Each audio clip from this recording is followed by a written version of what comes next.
Hi Year 10, last breakdown maths video of the week, but don't worry, there will be more next week. Right, first of all, you should have done your do now, and we'll just go through that, make sure your answers are the same as mine. So this was testing what we did yesterday, just to make sure we get better at this and doing it on your own. So first of all, the angle is 62, so you should have written 62 over 360, because remember angles at around a point add up to 360.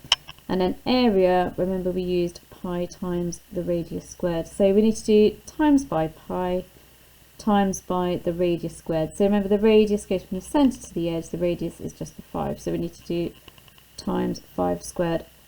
So you should have got 62 over 360 times by pi times by 5 squared. So you should get 13.53 centimeters squared, because it's an area. Right, the perimeter is to do with the distance all the way around the edge. So first thing we're going to have to do is to work out the arc length, like that. So again, my fraction is 62 over 360, but perimeter, if that's to do with the circumference, we need to times that by pi times the diameter, which you should remember from yesterday. So the diameter is going to be double the 5, which is 10. Now remember when we work this out that is not your final answer. So although we need to do this, that's only going to give us the arc length, not the whole perimeter. So I know that is 5.41, but that is just this bit here. We now need to add the 5 plus another 5. Or plus 10 if you like, so your answer should be 15.41 centimeters. Right, let's go for this one next. So highest common factor and lowest common multiple, that is putting it into your Venn diagram.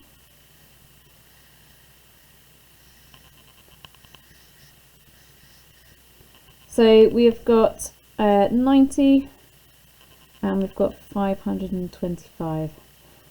So first of all, I'm going to look for what I've got in both factorizations, and that is going to go in the middle. So I've got a 5 in there and a 5 in there, so I can put a 5 in the middle. I've got a 3 there and a 3 there, so that's going to go in the middle, and that is it.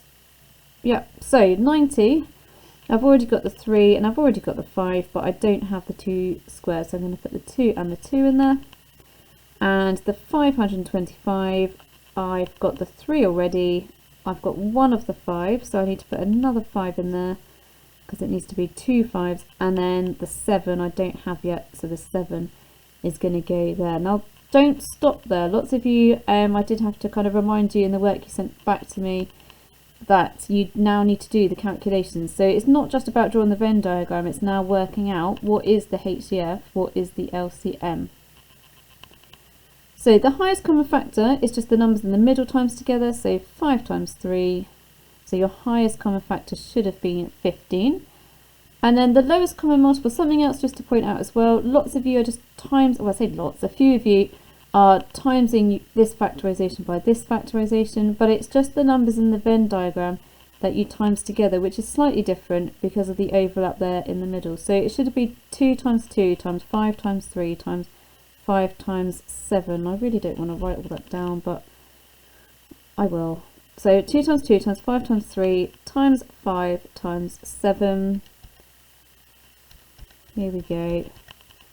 It should be 2,100. Okay, so just make sure you have definitely got those for your answers. If not, make sure you definitely understand from that video how to do it. Okay, so simplifying thirds, we make sure we're looking for a square number that goes into 300. Should be nice and easy to spot that. 100 goes into that. So 300 would be 3 times 100, or you could say it's 100 times 3. That one's going to stay the same. So I don't know the square root of 3, but I do know the square root of 100 is 10. So this would be 10 root 3. And then I'm just going to add the 5 root 3.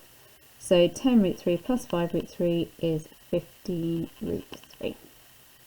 And then the final question is to do with upper or lower bounds. Now, when we start doing exam papers next year, things like this I'm going to be pointing out to you. So the fact it says 5.2 correct to 1 decimal place. That means the 5.2 has been rounded. So before we even look at the rest of the question, I am going to write down my lower bound of 5.2 and my upper bound of 5.2. So remember, with the decimals, there was a point there. I know the writing's a little bit rubbish. So 5.2, we make that last digit 1 less. So 5.1 and put a 5 on the end. Upper bound, stick a 5 on the end. And I know that's the upper bound and lower bound of my radius. So now we can go back to the rest of the question. So find the upper bound of the area of the circle. And I've put a hint there. Area is pi r squared. So I know to get the area, I should be doing pi times the radius squared. I'm trying to find the upper bound, so I want this to be as big as possible.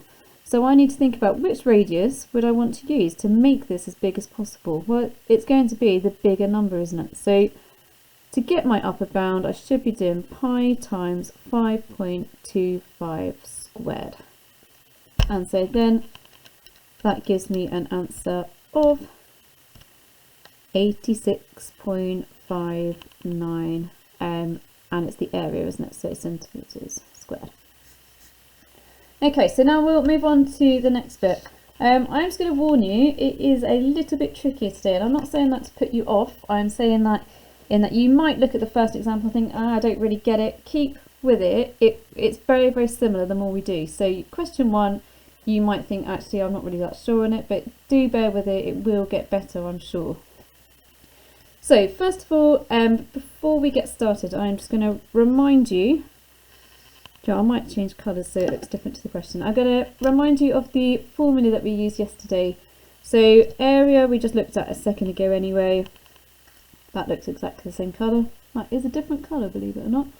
Area is pi times the radius squared.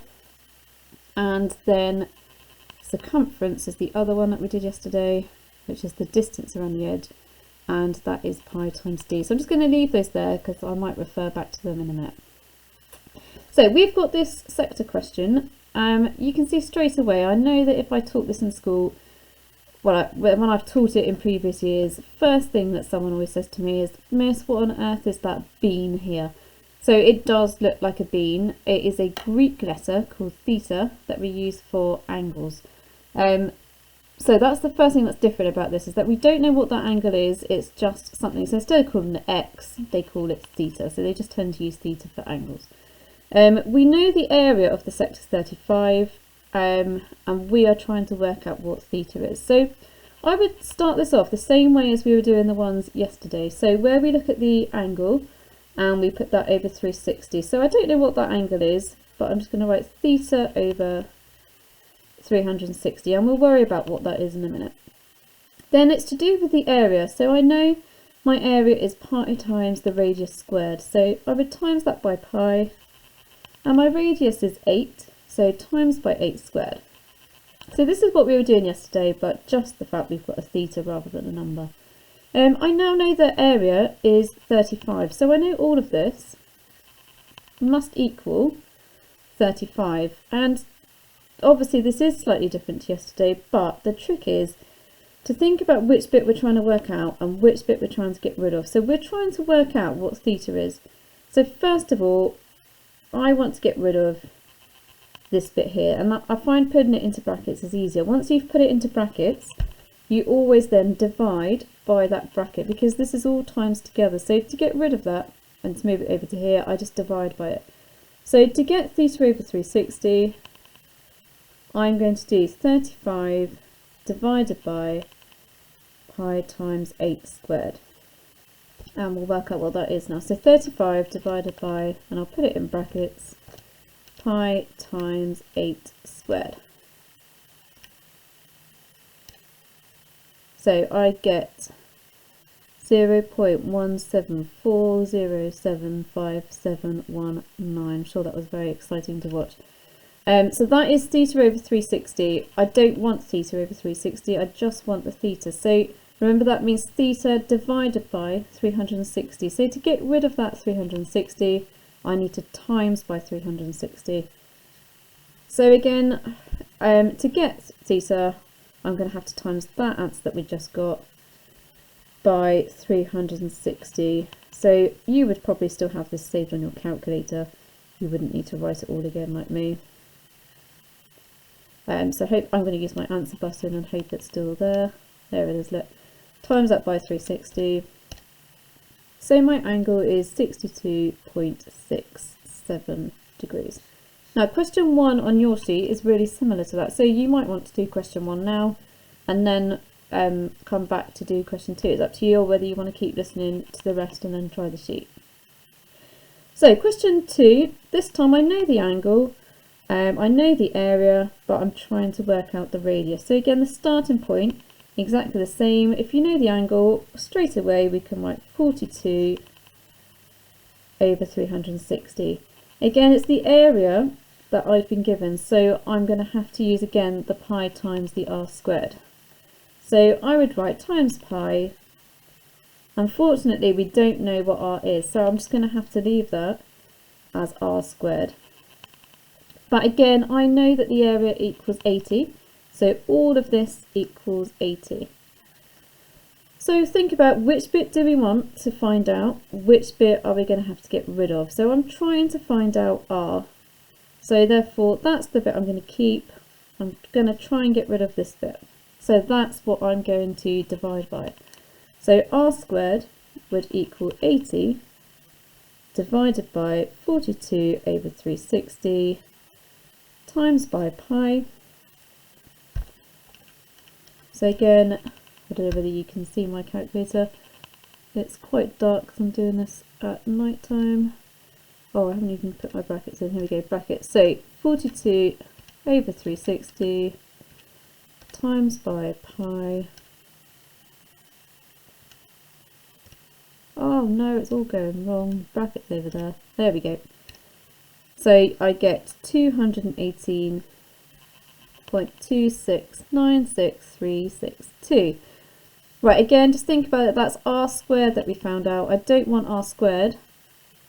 I just want r. So the opposite of squaring is to square root my answer. So I'm just going to square root my answer. So I can use my answer button again. I don't need to type it all in. And then I get 14.77 to 2 decimal places. So the radius is measured in centimetres. How do I know that? Because the area is centimetres squared, therefore the radius must have been in centimetres. Okay, so again, you might want to do question 2 now, or keep ploughing on and listening to me do all of them, up to you. So question 3, if you're now tuning back in or whether you're carrying on, is to do with arc lengths. So my starting point, again, I don't know what the angle is. We've got that little beam there, the theta. So it's going to be theta over 360. This time, because it's arc length, I'm going to use my formula for circumference. It's going to be times pi times d.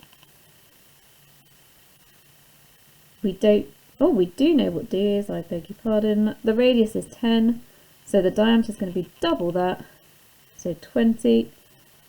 And we're told that the arc length equals 9, so I know all of that equals 9. So again, which bit are we trying to work out? Well, we're trying to work out theta, therefore I want to get rid of this bit here, so I divide by that. So theta over 360 is going to equal 9 divided by pi times 20. So 9 divided by pi times 20. Hopefully some of you might start thinking about, actually I know what to do next. That's going to equal 0.14323944488. So I don't want theta over 360, so hopefully you've realised that actually to get rid of that divide by 360, I've got to times by 360. So I'm just going to cheat here because it's getting boring writing it all out. So times by 360, so I'm just going to times that answer there by 360, and so you get 51.57 to 2 decimal places. Right, again, you might want to try question 3. If not, if you're having fun watching this video, keep going. So this one, I need to find r. I know the angle is 50, so straight away I can put 50 over 360. This time again, it's to do with arc length. Arc length, remember, was pi times diameter, so it's going to be times pi, and this is where now we don't know the diameter, so I'm just going to leave it as d for diameter. But I do know again that arc length, so all of that equals 10. We are trying to work out d, we don't want this bit, so that's the bit we're going to divide by. So to get d, we're going to do 10 divided by 50 over 360 times pi.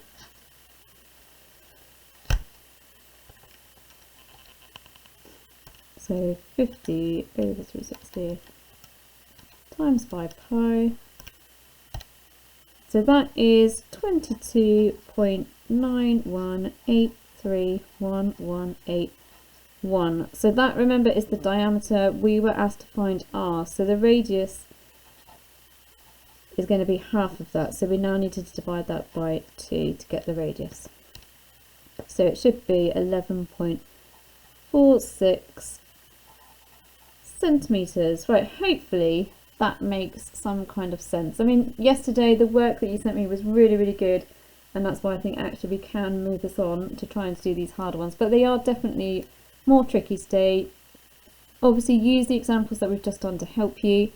You can message me on Show My Homework or send me an email if you are really struggling with it. Just let me know and I'll do what I can to help you. Alright, good luck. Enjoy the last day of maths for this week.